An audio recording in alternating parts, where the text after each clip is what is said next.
All right. Good morning, everybody. We are doing Daf Chaf Aleph today. My understanding is that we got the wrong one. My understanding is that we're 7 lines down. Amar Rava, middle of the line. All right. So before we get started, I think one thing that's worth kind of speaking out, and then it'll make the daf flow a little bit, is this idea.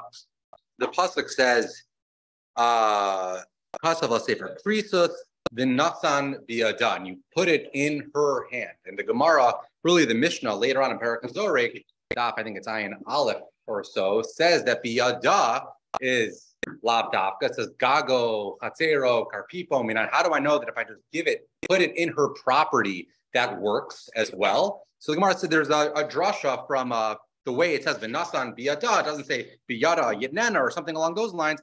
It means that even if you put it in her chutzner, that works as well. You don't literally need to put it in her hand.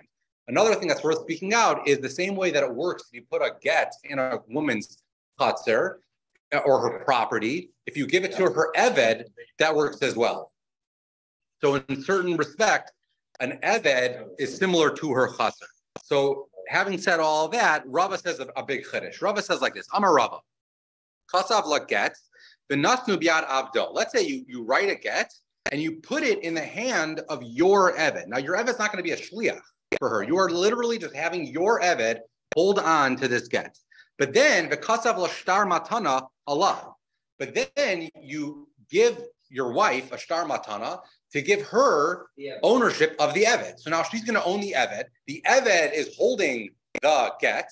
Does this all work? So Rava says a chiddush, Pinaso umitz karashisbo. The shtar matana works to give her ownership of the get, and once she has ownership of the get, she's also, the get itself is chal, and she's divorced, all in one.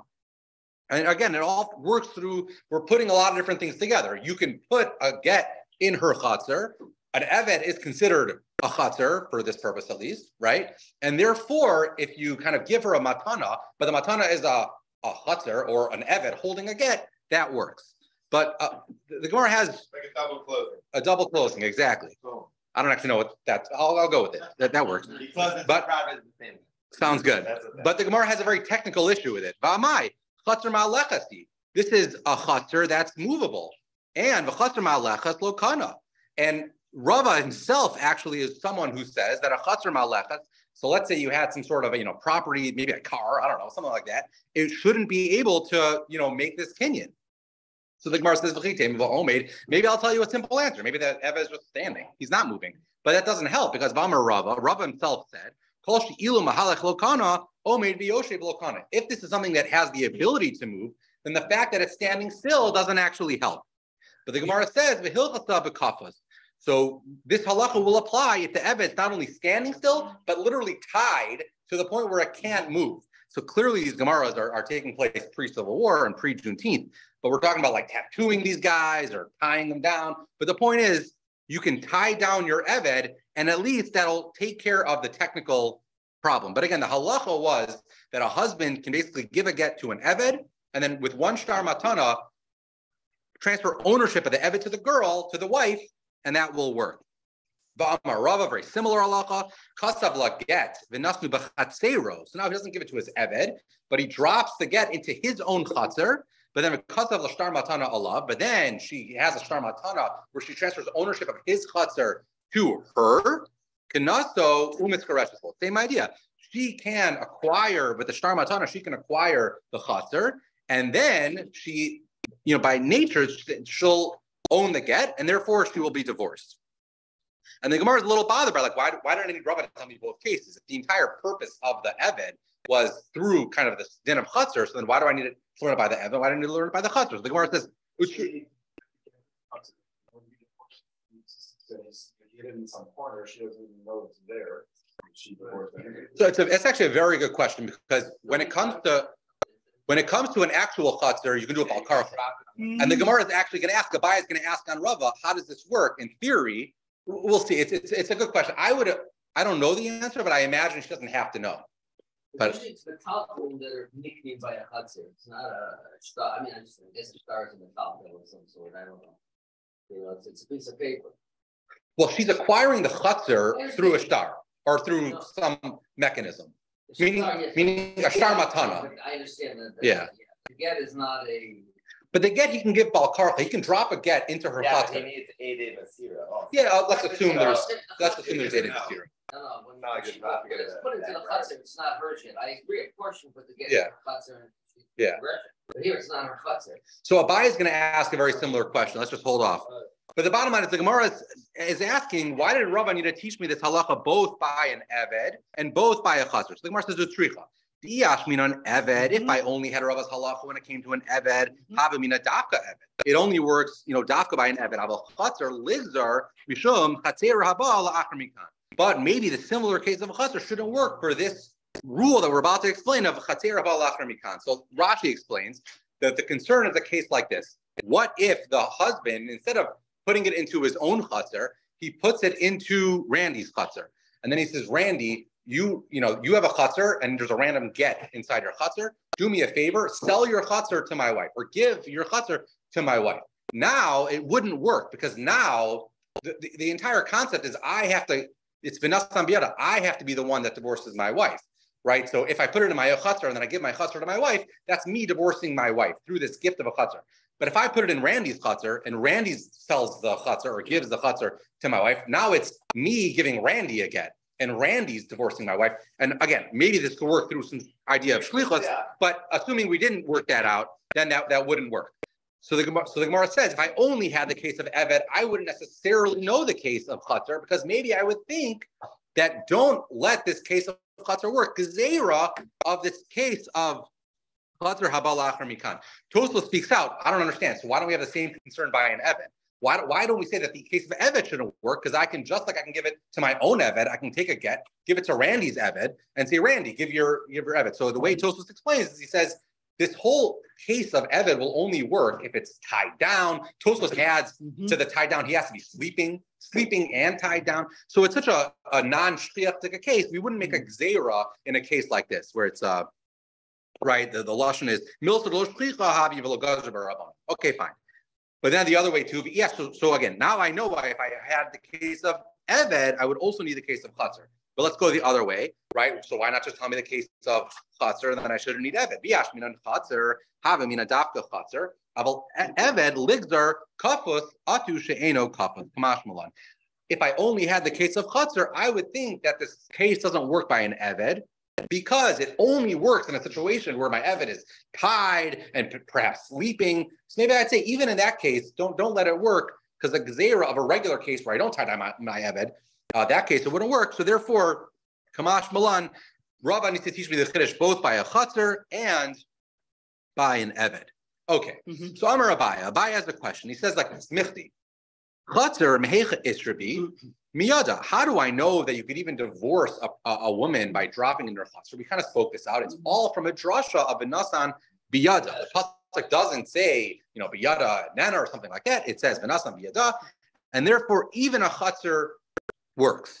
But Abai says like this: Ma yada d'isa be'mi da'ita be'mal karcha. So the same way that when I give it to my wife, the get works whether she has das or bal karcha. This is clearly on a diraisa level prior to the Cherem Rabbeinu Gershom, where you're not allowed to do this anymore. But the point is, B'nasan biyada works be'mi daita be'mal karcha. So af chatzera d'isa be'mi daita be'mal karcha. So it should also work that if I drop in her chatzer, it has to be in a situation where it should work mi daita or bal karcha.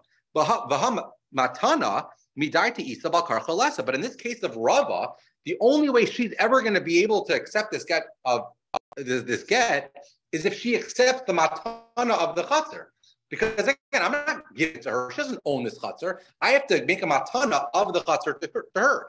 But she can decide not to accept the matana, right? So therefore, if this get is going to work, exactly. So if this whole idea of chutzner is only working coming from yad, so the same way yad is be'mi daita be'mal karcha, the chutzner should also be be'mi daita be'mal karcha. And in our case, the chutzner is only midas, but not bal karcha. So Maskefar Rav Simi Barashi, so Rav Simi Barashi asked the Kasha on Abaya. He says, I don't even understand your question. But shlichus lakabala, we know that a woman is allowed to make a shliach to accept the get on her behalf. Clearly, A husband can't just give the get to anybody and say, accept this on behalf of the woman. She has to midaita. She has to designate a shliach. So how does that work? If you're telling me that every case of divorcing a wife, you have to come up with a situation where it works, bein midaita, bein bal karcha, she shouldn't be able to designate a shliach lekabbalah. So the Abaya says back to Rav Simi Barashi, I don't even understand your question. Right? My entire kasa of chatzar is only because chatzar is learned from yad. So the same way yad is bein midaita bein bal karcha, so too chatzar should be bein midaita bein bal karcha. But your concept of shliach lekabbalah, we don't learn that from yad. Rashi explains that's a drasha from the way it says, instead of saying vishalach, it says vishalcha or something like that, which includes even she can make a shliach lekabbalah. But the point is, Abaya says back to Rav Simi Barashi, I don't even understand your question. My question is only because, the Gemara says that. He says the only reason why I even have a question is because chatzar is learned from yad. Therefore, chatzar should be dumya to yad. But the fact that she can make a shliach lekabbalah, that has nothing to do with this discussion. That's a whole separate limud entirely, that she's allowed to make a shliach lekabbalah. The Abaya and Abaya says, I even have another teretz for you, because I'll tell you, I can even create a hecha timsa where a shliach lekabbalah can be done bein midaita bein bal karcha. What's that case?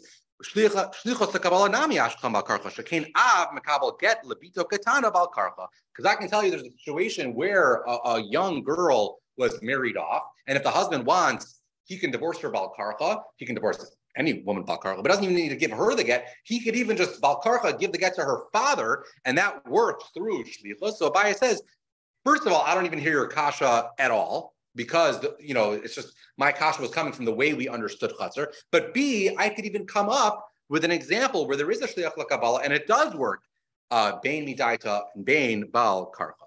Okay, so that kind of wraps up that sugya, and moving along to the back half of the Mishnah. So the back half of the Mishnah on Yotes Amud Aleph talked about, right, the whole Mishnah was a very technical Mishnah. The first half talked about what can I use, what type of inks can I use to write a get, and the seif of the Mishnah focused more on the material, on the get itself, right? So we tend to think of a get as being on paper, right, or cloth or whatever it is. But the Gemara said, the Mishnah said, al hakol kosven, al hahela shel zayis, some sort of leaf, olive branch or something like that. Well, a karen shel para, on a karen of a para. But v'nosn las para. But if you're going to use the karen of a para, you can't cut off the horn. You got to give her the cow. Al yad shel eved, you can use a yad shel eved that we saw yesterday, right? You can tattoo it on the yad shel eved. But v'nosn las eved, but you can't chop off his arm. You got to give the entire eved. And then Rabbi Yossi Aglili disagreed. And that's going to be the focus of the daf. So the Gemara said, al hela shel zayis. So the Gemara is really bothered by, why can't you just cut off the karen of the paro? So bishlam a yad de eved, bishlam a yad of an eved, let's say like an arm or something like that. Lo efshel lemixia, you can't cut off a yad of an eved. But a karen shel paro liktia of a lisvila. But a karen of a paro, just cut off the horn, and why do you have to give her the whole cow? Just cut off the karen. As an aside, why does the Gemara assume that you can't cut off a hand of it? We can tie him up, we can tattoo him. So why can't we cut off? So Rashi speaks out two reasons. Top Rashi, the guy is at least a yid b'miktsas, for whatever it is. So therefore, you can't just literally chop off his arm. But then there's a much more important reason. But if you did, if you chop off his arm, he goes free. He's no longer an eved. So that would never work. So okay, fine. But the bottom line is, at least with respect to the cow, why can't I just cut off the karen of the para and give it to her? So Amar Kra, the Gemara says, because the pasuk says the kasav the nasan law. Again, the pasuk says the kasav lasever Christos the nasan biada. So misha eno mechusser el ksiva unesina yasazesh mechusser ksiva ktitza unesina. The pasuk, what we learn is that you need to write it on something where you can write it and then kind of immediately give it over to her. But if there's a step in the middle where you'd have to write it and then cut it from the ground or detach it or whatever it is, and then give it to her, that doesn't work. And that's why if you can write it on a para, that's fine. But you got to give her the entire para. You can't cut off the horn and give that to her. Okay. So Rabbi Yossi Aglili, Omer, he argues, and he says you can't write again on anything that's edible or anything that is alive. So my time, Rabbi Yossi Aglili. So what is shot in Rabbi Yossi Aglili? The Tanya, we have a brisa. The brisa says, again, just appreciating it with the pasuk, right? It says the katzav la sefer krisos, the nasan biyada. So the Tanya sefer, ainli ela sefer. The pasuk says katzav la sefer. I would think it has to be a scroll, dafka scroll. Minayin l'rabbis kadavar. How do I know that you can use things that aren't scrolls? Talmud lomar v'kasav la mikal makom. Because it says v'kasav la. Rashi says that it really could have said. It could have said the kasav the nasan sefer krisos biyada, but it adds the word kasav la, and that teaches you that you can use things that aren't necessarily scrolls. Same came on Talmud sefer. So why does it say sefer? So he says ma sefer davar she'ein baruchaim ve'eino ochel. Just like a sefer is something that's not living and it's something that's not edible. Af kol davar she'ein baruchaim ve'eino ochel. So that's what he learns. So from sefer and law, he learns that not that it needs to specifically be a sefer, but it can be other things. But other things do me to a sefer. So the Rabbanon who say that you are allowed to use a para, right, or you are allowed to use an Allah Shalzayas, which for our purposes, let's assume is edible. I think the Gemara is going to say because it's like it's edible for animals or something like that. So Rabbanon, what do they do with those psukim? So they said iksiv b'sefer kedeka'amra. If the pasuk said because of law b'sefer or something like that, then I would agree with you that it sounds like you need to write it with a scroll. The hashtag sefer, but now that it doesn't say b'sefer, it says sefer. The sefiros dvarim hu da'atla. It's not telling you that you need to use a scroll. It's just telling you that there needs to be a narrative. So you in the get whatever you use, it needs to say her name and your name and the name of the city and perhaps even Zman, like we saw a few days ago. And that's what it's talking about. Okay, so that explains why it says what will be the sefer. But what about the kasav law? Rabbanan high the kasav my abdulay. So what do they do with the kasav? And the Mefarshim speak out again. Like, what is even the question? We've said throughout this whole masechta, the kasav law is you have to do lishma. So what's our question? So really, the next two psukim. This is all in the parsha at the end of Kiseitze. It's the parsha of Master Gerushaso. So this whole parsha kind of repeats itself twice. So it says the kasav law twice. So it's really one of them would be used lishma, but now we're asking on the other one. So v'hayve kasav my abdilei mibaya lahu b'ksiva miskareshes ve'ena miskareshes b'kesef. The stand didn't work. They used it to learn that. That you could only use a get to be megarish, and you can't be megarish a woman using money. I would have thought akish yitzia lahavaya. I would have thought there's a hekesh between kedushin and get. Ma havaya b'kesef, obviously not b'kesef. So the very next pasuk of after b'kasav law says the yatsmi beso, right? So then she gets divorced. She leaves b'halcha b'haisel l'shachar. She goes in and gets married to someone else. So there is a hekesh there's a lot of ways that we compare divorce to kedushin. So I would have a havamina the same way that you can be mekadosh and isha with kesef and shtar. So too you can be megarish and isha with kesef and shtar. So kamash mulan b'kasav law that when it comes to gerushin, you could only divorce a woman with get with ksiva, but not with mammon. I guess it's obvious to everyone that you would never be able to be megarish nisha with the third mechanism with bia, right? Either way. Well, yeah, I mean, we learned that the din of ksuba from the din of exactly. Of so there are a lot of things that we do learn one to the other. Yeah, but because it says because of law in gerushin, that's how we know that we can be kona isha with a star. Okay. So I guess there's a havamina that we'd go the other direction too, and you could be megarish and isha with kasef kamash malan. That's what the Rabbanan say we use the kasav law for. So okay, so Rav Yossi Aglili, you're using the kasav law to teach you what you can use in a get. How do you know this halacha that you cannot divorce a woman with money? So the idach, how does Rav Yossi Aglili know that? Nafkalei mi sefer krisos. Sefer kursa, vein davar achar kursa. From the lashon of the pasuk with sefer krisos, we learn that dafka a get is what divorces a woman and nothing else. The idach. So the Rabbana, what do they do with sefer krisos? Mibayale davar kores beino lebeno. They learn that whenever you divorce, the divorce is only going to work if you're creating a clear separation of you and the woman. Ketanya, like we have this brisa. Let's say you say, I'm divorcing you, almanas, you never drink wine ever again. You never go to your parents' house ever again. Einzo krisos. This doesn't work because this is not considered a clear separation, right? Because there's this tanai that's going to go forever and ever. But if you say ad shloshim yom, hareiz the krisos. So you can create a tanai on your get. You can say this is only going to be a divorce so long as you don't drink wine for 30 days. That works because after 30 days, at least you're divorced. But you can't do it la'olam. I mean, if you don't do the tanai, then there won't be a gerushin. But assuming you do the tanai, then yeah. When does the gerushin chal? Yeah, presumably you're right, Lemafreya, I assume. So ve'idach. So how does Rabbi Yossi Galili? That was the way to get in for David's soldiers. Oh, okay. The Idach, so Rabbi Yossi Galili, how does he know this halacha that a get needs to be a total separation? Rabbi Yossi Galili learns that mikares Christos, because the pasuk didn't need to say sefer Christos. It could have said sefer Karus or something like that, but it says Christos. So we learn kind of two things from it. The Idach, but the Rabbanan say kares Christos l'darshi. They're not comfortable with that drasha, and again, that's how each side kind of learns their respective halachas. Okay. So why don't we just go a little bit more weiter? The truth is tomorrow is a very short Amud Beis, so I thought about maybe stopping at the Mishnah, but why don't we just go a little bit further and we'll pick it up tomorrow. So the Mishnah says, Ein kosvin b'mechuber l'karka. We cannot write a get on something that is connected to the ground, like we just spoke out in the Gemara. But kasav v'mechuber, let's say you did, talshu, and then you cut it, and b'chasmu b'nasnula, and then you signed it, and then you gave it to her kasher. So the Gemara is going to ask, obviously, what does this even mean? You just said you're not allowed to do it, but if you do it, it's okay. So the Gemara is going to ask. Rabbi Yehuda postal, Rabbi Yehuda says it's not good. Until you, the entire ksiva and the Edom sign on something that's talosh. Rabbi Yehuda ben Beseira Omer Ein Kosvin. He says it's separate halacha. He says you're not allowed to write a get lo ala nair hamachuk v'lo ala diftara.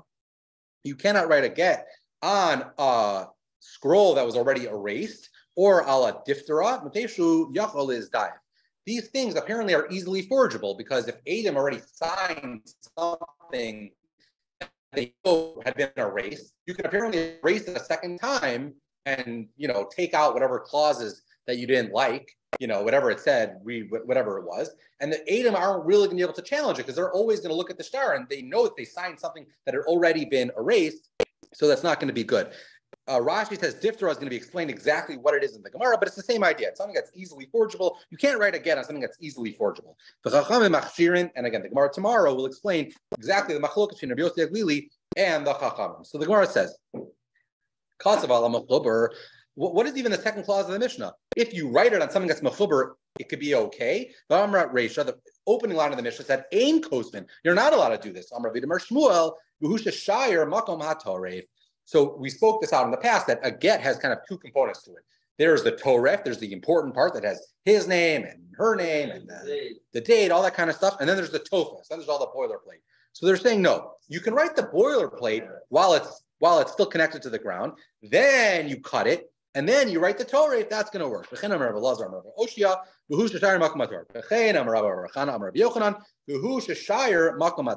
we'll have to say this is Rebbe Lazar. He Damar Edim is Hirakar. So what's this all about? So there's a big machlokas right throughout the Masechta whether Edim is Hirakarti or Edim Chasimar Karti. Rebbe Lazar Shita is that it's dafka. We need to see the Edim need to see the Vanasan Biyadar component of it. That's what's really critical in a get. Rav Meir argues, and he says it's the Eidei Chasima, it's the Eidei when they're signing on the get. That's what the critical component, right? So according to Rav Elazar, you don't even need Eidem signing on the get. As long as you have Eidem that saw the Mesira, that's all you need. So a derivative machlokas of this machlokas is when we say the kasav law that the ksiva needs to be done lishma. What exactly needs to be written lishma? From Rav Elazar's perspective, who says Eidem Mesira Karti, he doesn't even need to see. There doesn't even need to be signatures on the get. So clearly, when we say writing needs to be lishma, it's the writing of the get, it's the toref, it's the writing of the names and the name of the city. That's what needs to be lishma. If you're a mayor and he says Eidei Chasima Karti, he says I'm not so concerned about the writing of the get being lishma. I need the signatures to be lishma. So the Gemara is just saying over here that if you're going to tell me that it's the toref that needs to be written lishma once it was already separated from the ground, it must be Rebbe Lazar who says that the writing of the get itself needs to be done properly, needs to be done lishma. needs to be written, cut from the ground. So Rabbi Lazar, he's Amar Edei Masira Karti, V'achli Kamar, and this is how you read the Mishnah. Ein Kosvin Tofes, you shouldn't even write the Tofes, you shouldn't even write the boilerplate when it's mechuber to the ground, Kashema Yichtov Toref, as a gezerah of maybe you'll come to write the Toref when it's mechuber lakarka. But let's say b'diavad you did it, kasvu Tofes, let's say you did write the Tofes, but then v'tolshu and kasvu Toref, but then you cut the get, or whatever was connected to the ground, you cut it, and then you wrote the Torah in Nasula, kosher. And then you did it, b'diavad, it's going to work. But again, it's clear that you wrote the Torah, which is the critical component, but it was not mechuber l'karka. Reish Lakish has a different mahalach, and he says no. He's going to go like Reb Meir, and he says no. Even it's chas mushninu. It's dafka if the chasima was done once we already cut the get from the ground. Reb Meir, edi chasima karti. And it's dafka Reb Meir who says that it's not so much the writing of the get that's critical, it's the signatures have to be done with lishma and when it's already cut from the ground. And this is what the Mishnah says. Ein kosvin toref. It's not the tofes. You shouldn't write the toref while we're mechuber lakarka. Gzera, why not? Gzera shema yachtom, because we're concerned that maybe they'll sign when it's connected to the ground. Mm-hmm. But kasvu b'diavad, kasvu l'toref. Let's say you did write the entire get, not just the boilerplate, but the entire get while it's mechuber lakarka. But then talshu, then you cut it, and chasmu, then the Adam signed the nasnula kosher. If you did b'diavad, it's going to be okay. Why? Because again, we are Reb Meir who says Edei chasima karti, and it's really the Edei chasima that we're concerned about, not necessarily the writing of the get itself, and that's why it'll work. And we'll just stop here, and we'll pick up tomorrow. We have the famous case of atzutz nakuf. This comes up all the time, and it's always complicated.